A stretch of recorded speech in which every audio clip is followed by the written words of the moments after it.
Hello दोस्तों, स्वागत है आपका मेरे यूट्यूब चैनल परीक्षा प्लान में। तो कैसे हैं आप लोग? आई होप अच्छे होंगे। तो जैसा कि आप लोगों को पता है कि साइंस के प्रीवियस ईयर के क्वेश्चन मैं सॉल्व करवा रही हूं।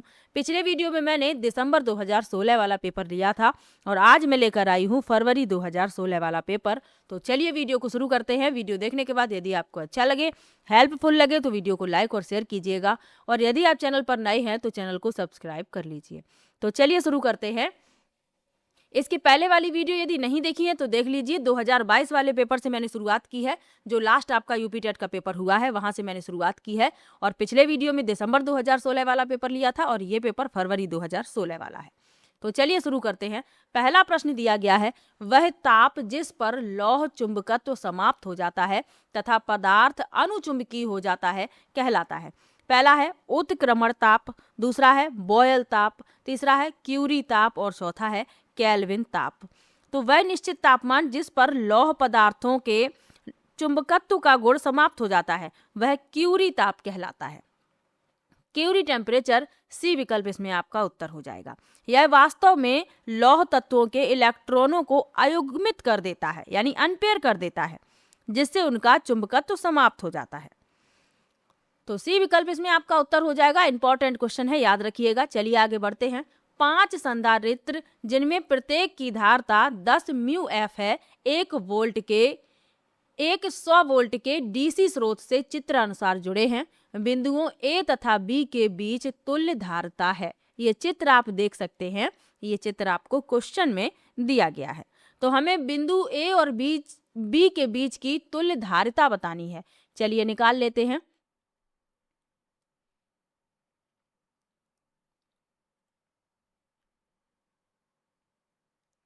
सबसे पहले 1/C1 निकालेंगे।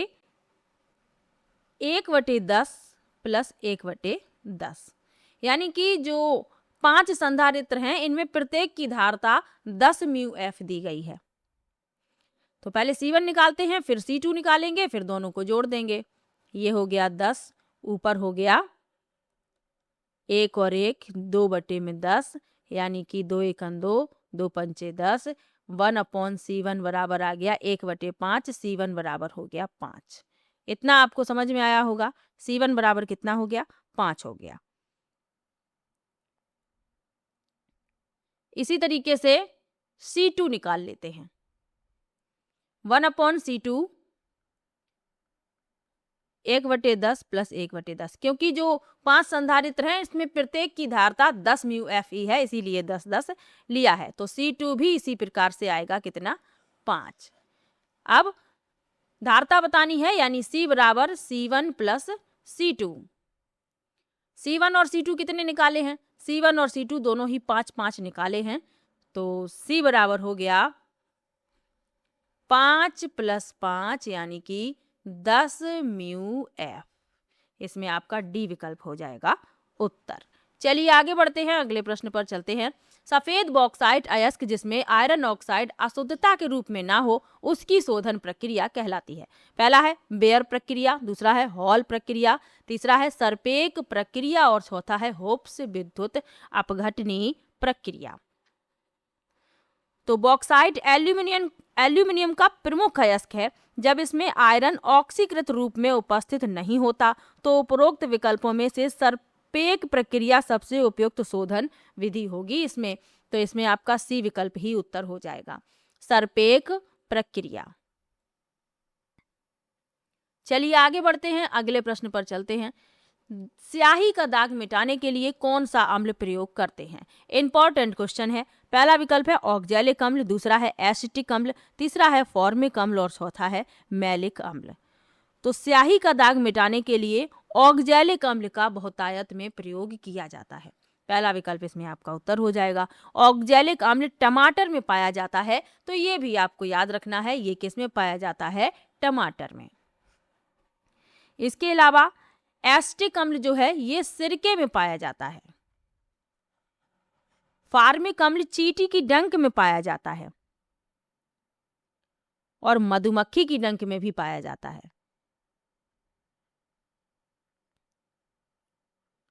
और जो मैलिक अम्ल है ये फलों में पाया जाता है, अलग अलग फलों में। तो इसमें आपका ए विकल्प उत्तर है। चलिए आगे बढ़ते हैं। एक बल दिया गया है एफ वेक्टर आई 5i cap plus 3j cap Newton एक वस्तु को इतना मीटर विस्थापित कर देता है, ये यहाँ पर जो लिखा हुआ है। तो कृत कार्य है, यानी कि हमें बल दिया गया है, विस्थापन दिया गया है, हमसे कृत कार्य पूछा गया है। तो कार्य बराबर क्या होता है, बल गुणे विस्थापन। हमें बल भी दिया गया है, हमें विस्थापन भी दिया गया है, दोनों का हम गुणा करके निकाल लेंगे। पहले तो यहाँ पर हम वैल्यू रख देते हैं, बल की रख देते हैं। बल कितना है 5i cap plus 3j cap, और विस्थापन कितना है 2i cap minus j cap, इतना है। गुणा करेंगे, जिस तरीके से गुणा किया जाता है,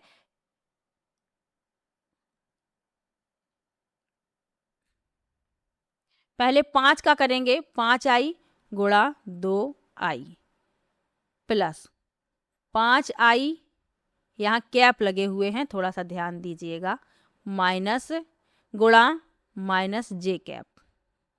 इसी तरीके से 3j कैप गुणा 2i cap plus 3j cap गुणा माइनस जे कैप। इतना समझ में आया होगा। गुणा कर दिया है, साधारण कुछ नहीं किया है।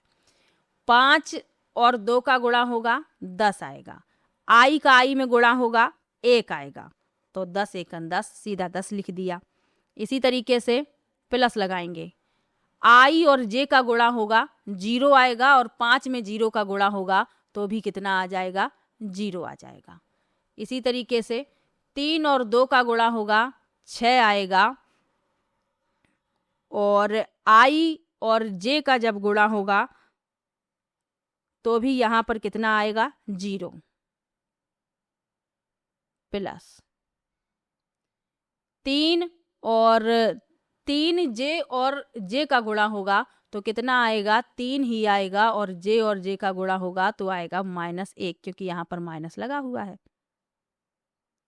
आगे बढ़ते हैं, 10 प्लस, ये तो 0 हो गए और यहाँ पर बचा -3, यानी 10 माइनस 3 बचा, 10 से 3 गया 7 जूल। कार्य कितना आया 7 जूल, बी विकल्प इसमें आपका उत्तर हो गया। बस आपको इतना याद रखना है, जब i का i में गुणा होगा तो 1 आएगा, लेकिन i का j में या i का k में, j का k में, j का i में, तो इनकी जगह पर 0 आ जाएगा। बी विकल्प इसमें आपका उत्तर हो गया। चलिए आगे बढ़ते हैं। निम्न में से कौन उभयधर्मी ऑक्साइड है? पहला है टिन ऑक्साइड, दूसरा है कैल्शियम ऑक्साइड, तीसरा है सिलिका और चौथा है कार्बन डाई ऑक्साइड। तो इसमें उभयधर्मी ऑक्साइड पूछे गए हैं। उभयधर्मी ऑक्साइड क्या होते हैं? जो ऑक्साइड प्रबल क्षारों के प्रति अम्ल के सदृश और प्रबल अम्लों के प्रति क्षार के सदृश व्यवहार करते हैं, यानी प्रबल क्षारों के प्रति अम्ल के सदृश और प्रबल अम्लों के प्रति क्षार के सदृश व्यवहार करते हैं, उभयधर्मी ऑक्साइड कहलाते हैं। इसमें आपका उभयधर्मी ऑक्साइड कौन सा है? Tin oxide. तो पहला विकल्प इसमें आपका उत्तर हो जाएगा SnO2। चलिए आगे बढ़ते हैं। चींटी के डंक में अम्ल होता है। पहला है एस्कॉर्बिक अम्ल, दूसरा है टार्टरिक अम्ल, तीसरा है लैक्टिक अम्ल और चौथा है फार्मिक अम्ल। तो अभी आपको बताया था चींटी के डंक में कौन सा अम्ल होता है? फॉर्मिक अम्ल। डी विकल्प इसमें आपका उत्तर हो जाएगा। एस्कॉर्बिक अम्ल ये खट्टे फलों में होता है, जैसे नींबू है, संतरा है, खट्टे फल नींबू, संतरा, इनमें क्या पाया जाता है? मौसमी, इनमें एस्कॉर्बिक अम्ल पाया जाता है। टार्टरिक अम्ल किस में पाया जाता है? टार्टरिक अम्ल इमली में पाया जाता है। और लैक्टिक अम्ल किस में पाया जाता है? लैक्टिक अम्ल दूध में पाया जाता है। तो ये भी साथ में याद रखना है। चलिए आगे बढ़ते हैं, अगले प्रश्न पर चलते हैं। सोडियम सल्फेट व बेरियम क्लोराइड के जलीय विलयन को जब एक परख नली में मिलाया जाता है तो किस रंग का अवक्षेप प्राप्त होता है? पहला है पीला, दूसरा है सफेद, तीसरा है हरा और चौथा है नारंगी। तो सोडियम सल्फेट और बेरियम क्लोराइड के जलीय विलयन को मिलाने पर सल्फोनेटेड बेरियम के अवक्षेप प्राप्त होता है जो सफेद रंग के होते हैं, यानी सल्फोनेटेड बेरियम के अवक्षेप प्राप्त होते हैं जो किस रंग के होते हैं, ये होते हैं सफेद रंग के। तो इसमें आपका बी विकल्प आपका उत्तर हो जाएगा, सफेद। चलिए आगे बढ़ते हैं, अगले प्रश्न पर चलते हैं। निम्न में से कौन सा न्यूनतम अभिक्रियाशील है?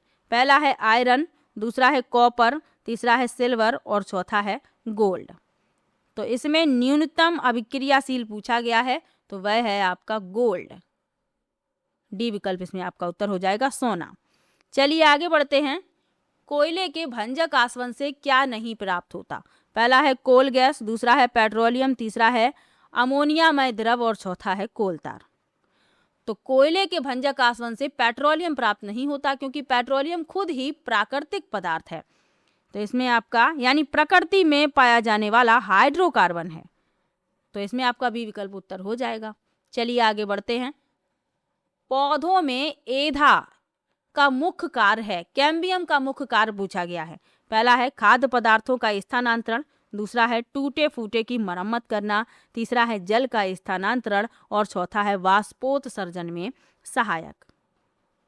तो कैम्बियम जो है, एधा जो कहते हैं जिसे, एधा का कार्य पौधों में खाद्य पदार्थों का स्थानांतरण करना है। जाइलम वाहिकाएं जल तथा खनिज पदार्थों का स्थानांतरण करती हैं तथा स्टोमेटा वाष्पोत्सर्जन में सहायक होते हैं। तो इसमें आपका पूछा गया था एधा का कार्य, कैम्बियम का कार्य, तो पहला विकल्प इसमें आपका उत्तर हो जाएगा। चलिए आगे बढ़ते हैं। कार्बन का वह स्थायी अपर रूप जिसे अभी हाल में ही खोजा गया है। अब अभी हाल में ही तो नहीं खोजा गया, ये पेपर तो 2016 का है, तो याद रखिए ये उस समय पूछा गया था क्वेश्चन। तो इसमें आपका जो उत्तर होगा वह है आपका, तो इसमें आपका जो उत्तर होगा वह होगा बी विकल्प, C60।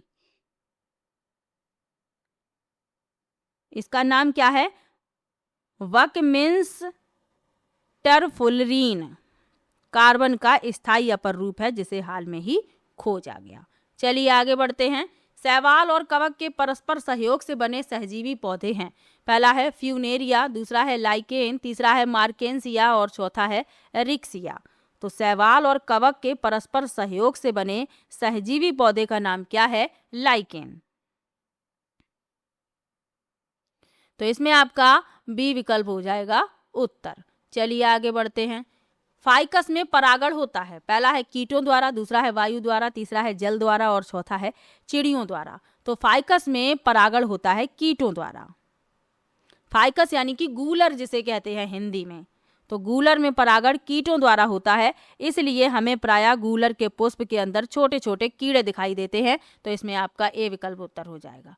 चलिए आगे बढ़ते हैं। मनुष्य का कौन सा अंग अवशेषी अंग होता है? पहला है कर्ण पल्लव पेशियां, दूसरा है कर्ण पल्लव, तीसरा है क्षुद्रांत्र और चौथा है दांत। तो इसमें पूछा गया है अवशेषी अंग, तो कर्ण पल्लव पेशियां, पहला विकल्प इसमें आपका उत्तर हो जाएगा। इसमें आपको ये और याद रखना है, अवशेषी अंग क्या होते हैं? जीवधारियों के शरीर के वे अंग या संरचनाएं जो कार्यहीन या नाम मात्र के उपयोगी रह गए हैं, लेकिन विकासवादी इतिहास में हमारे पूर्वजों में सक्रिय और आवश्यक थे, तो ये कहलाते हैं अवशेषी अंग। चलिए आगे बढ़ते हैं, अगले प्रश्न पर चलते हैं।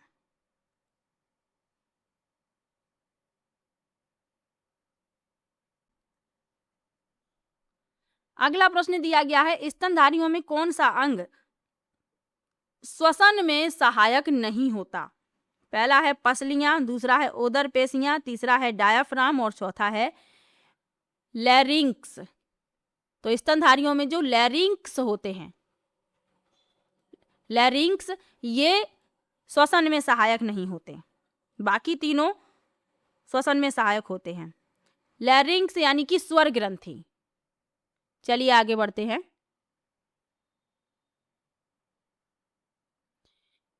थ्रोम्बोप्लास्टिन कहाँ से रक्त स्कंदन के लिए प्राप्त होता है?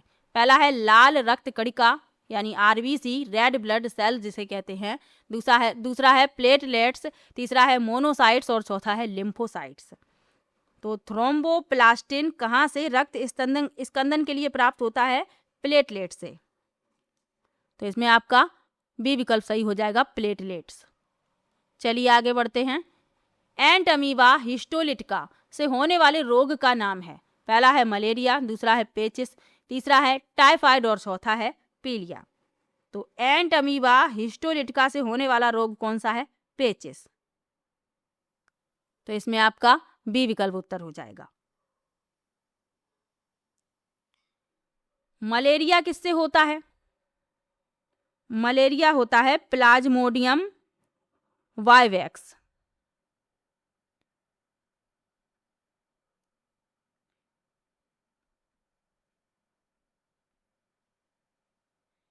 इसके अलावा टाइफाइड जो है सैल्मोनेला टाइफाई बैक्टीरिया से होता है।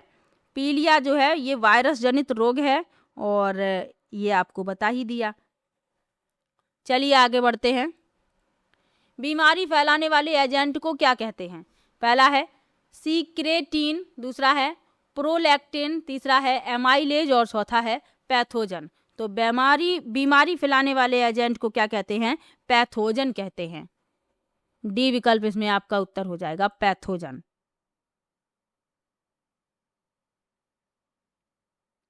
और सीक्रेटिन और प्रोलैक्टिन, सीक्रेटिन जो है ये है हार्मोन्स और प्रोलैक्टिन भी क्या है? हार्मोन है। और एमाइलेज जो है ये एंजाइम है। तो ये भी साथ में याद रखिए। चलिए आगे बढ़ते हैं। खाद्य श्रृंखला में शाकाहारी होते हैं। पहला है प्राथमिक उत्पादक, दूसरा है प्राथमिक उपभोक्ता, तीसरा है द्वितीयक उपभोक्ता और चौथा है अपघटक। तो खाद्य श्रृंखला में शाकाहारी होते हैं प्राथमिक उपभोक्ता। बी विकल्प इसमें आपका उत्तर हो जाएगा। चलिए आगे बढ़ते हैं। जमीन के अंदर रहने वाले जंतुओं को सुरक्षित रखा जा सकता है। पहला है टेरेरियम में, दूसरा है वाइवेरियम में, तीसरा है एक्वेरियम में और चौथा है विवेरियम में। तो जमीन के अंदर रहने वाले जंतुओं को सुरक्षित रखा जा सकता है, किसमें रखा जा सकता है? टेरेरियम में। पहला विकल्प इसमें आपका उत्तर हो जाएगा। वाइवेरियम में किसको रखा जाता है? वायुमंडलीय जंतुओं को। एक्वेरियम में जलीय जंतुओं को और विवेरियम में स्थलीय जंतुओं को। तो ये भी साथ में याद रखना है। चलिए आगे बढ़ते हैं। सूक्ष्म शिक्षण का उद्देश्य है। पहला है बधिर बच्चों के लिए माइक्रोफोन से पढ़ाना, दूसरा है प्रशिक्षु अध्यापकों द्वारा ली गई कक्षाओं का विश्लेषण व उन्हें प्रतिपुष्टि देना, तीसरा है बेहतर समझ के लिए पाठ को सूक्ष्म हिस्सों में बांटते हुए पढ़ाना और चौथा है विद्यार्थियों के व्यवहार का सूक्ष्म प्रबंधन। तो सूक्ष्म शिक्षण का उद्देश्य क्या है? प्रशिक्षु अध्यापकों द्वारा ली गई कक्षाओं का विश्लेषण व उन्हें प्रतिपुष्टि देना। बी विकल्प इसमें आपका उत्तर हो जाएगा। चलिए आगे बढ़ते हैं। एक अच्छा विज्ञान शिक्षक वह है जो, पहला है विद्यार्थियों की कमियों को नजरअंदाज करे, दूसरा है विद्यार्थियों में अंतर्निहित योग्यताओं का विकास करता है, तीसरा है कक्षा में अति नियंत्रित व्यवहार करता है और चौथा है विद्यार्थियों को उनकी त्रुटियों को सुधारने हेतु दंड देता है। अब जहां पर आ जाए दंड, उसको तुरंत काट दीजिए। प्रश्न यदि सकारात्मकता दर्शा रहा है तो दंड वाला तो विकल्प उत्तर हो ही नहीं सकता। अब इसमें क्या पूछा गया है कि एक अच्छा विज्ञान शिक्षक वह है जो विद्यार्थियों में अंतर्निहित योग्यताओं का विकास करता है। बी विकल्प इसमें आपका उत्तर हो जाएगा। अगला प्रश्न है, विज्ञान शिक्षण करते समय सजीव वस्तुओं पर कई पहलुओं से दृष्टिपात कर सकते हैं। एक पहलू आणविक स्तर भी होता है, यह जीवन के वर्णन का आधार होगा। पहला है न्यूटन का नियम, दूसरा है ग्रहों की गति की भौतिक अभिव्यक्ति, तीसरा है पदार्थ ऊर्जा अंतरक्रिया और चौथा है ग्रहों का वेग संबंध। तो इसमें जो आपका उत्तर होगा वह होगा सी विकल्प, पदार्थ ऊर्जा अंतरक्रिया। पदार्थ ऊर्जा अंतरक्रिया के आधार पर जीवन का वर्णन किया जा सकता है। यह आणविक स्तर पर जीवन विज्ञान की समझ व अभिव्यक्ति का बेहतर माध्यम है। चलिए आगे बढ़ते हैं। सामान्य ताप एवं दाब पर ध्वनि की वायु में चाल 332 मीटर प्रति सेकंड है। अगर दाब 4 गुना हो जाए तो ध्वनि की चाल होगी। तो दाब परिवर्तन से ध्वनि की चाल पर कोई प्रभाव नहीं पड़ता, तो जितनी चाल है उतनी ही रहेगी, 332 मीटर प्रति सेकंड। बी विकल्प इसमें आपका उत्तर हो जाएगा। चलिए आगे बढ़ते हैं। दो चुंबकीय बल रेखाएं, पहला है उदासीन बिंदु पर एक दूसरे को काटती हैं, दूसरा है उत्तरी तथा दक्षिणी ध्रुवों के निकट काटती हैं, तीसरा है एक दूसरे को कभी नहीं काट सकती और चौथा है चुंबक की स्थिति के अनुसार एक दूसरे को काटती हैं। तो दो चुंबकीय बल रेखाएं एक दूसरे को कभी नहीं काट सकती, ये आपको याद रखना है। सी विकल्प इसमें आपका उत्तर हो जाएगा। चलिए आगे बढ़ते हैं, अगले प्रश्न पर चलते हैं। प्रकाश के किस रंग के लिए किसी लेंस की फोकस दूरी अधिकतम होती है? पहला है बैंगनी, दूसरा है नीला, तीसरा है लाल और चौथा है पीला। तो लाल रंग की तरंग दैर्घ्य अधिकतम होने के कारण किसी लेंस के लिए इसकी फोकस दूरी अधिकतम होती है, जबकि बैंगनी रंग के लिए तरंग दैर्घ्य सबसे कम होती है। तो इसमें पूछी गई है लेंस की फोकस दूरी अधिकतम होगी तो लाल रंग में, सी विकल्प इसमें आपका उत्तर हो जाएगा। चलिए आगे बढ़ते हैं। यदि किसी तल के 10 वर्ग सेंटीमीटर क्षेत्रफल पर 100 न्यूटन का लंबवत बल लगता है तो तल पर दाब होगा। तो दाब पूछा गया है, दाब बराबर होता है बल बटे में क्षेत्रफल। क्षेत्रफल यहाँ पर वर्ग सेंटीमीटर में है, इसे मीटर में बनाने के लिए हमें इस तरीके से 10,000 से भाग देना पड़ेगा। 1 मीटर बराबर 100 सेंटीमीटर होता है, लेकिन यहाँ पर वर्ग सेंटीमीटर है इसीलिए 10,000 से भाग दिया है। ये जीरो से ये जीरो कट जाएंगे, यानी क्षेत्रफल निकला 1/1000। अब यहाँ पर मान रख देंगे, बल कितना है 100 न्यूटन है और क्षेत्रफल कितना निकाला 1/1000। ये 1000 ऊपर चले जाएंगे 100 के पास, यहाँ लिख रही हूं मैं।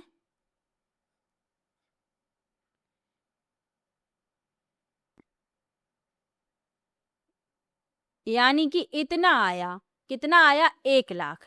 तो इसको हम कैसे लिखे रिप्रेजेंट कर सकते हैं, कैसे लिख सकते हैं, कैसे प्रदर्शित कर सकते हैं? 1 गुणा 10 की पावर 5 न्यूटन मीटर, न्यूटन प्रति मीटर स्क्वायर, यानी कि पहला विकल्प इसमें आपका उत्तर हो जाएगा। चलिए आगे बढ़ते हैं।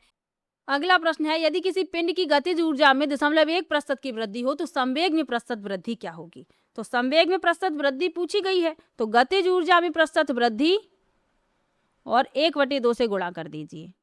सीधा अभी मैं ट्रिक से बताई दे रही हूं।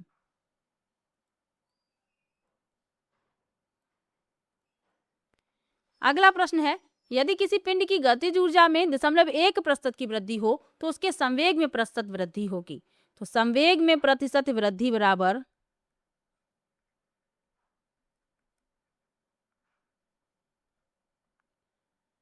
0.1 जितनी गतिज ऊर्जा में वृद्धि है और इसमें 1/2 से गुणा कर दीजिए,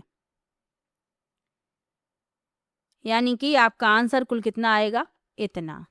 यानी पहला विकल्प इसमें आपका उत्तर हो जाएगा। चलिए आगे बढ़ते हैं।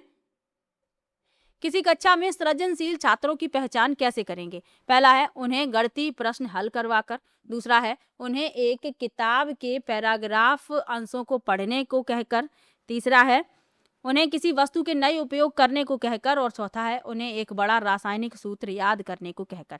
याद करने वाला हटा दीजिए, दंड याद ये हटा दिया कीजिए। अब 3 विकल्प बचते हैं। तो सृजनशील छात्रों की पहचान करनी है तो उन्हें किसी वस्तु के नए उपयोग करने को कहकर, सी विकल्प इसमें आपका उत्तर हो जाएगा। तो ये पेपर था फरवरी 2016 वाला। किसी भी प्रश्न में आपको डाउट हो आप कमेंट बॉक्स में जरूर लिखिए और वीडियो कैसा लगा ये भी कमेंट में जरूर बताइएगा। मिलते हैं नेक्स्ट वीडियो में, तब तक के लिए बाय बाय।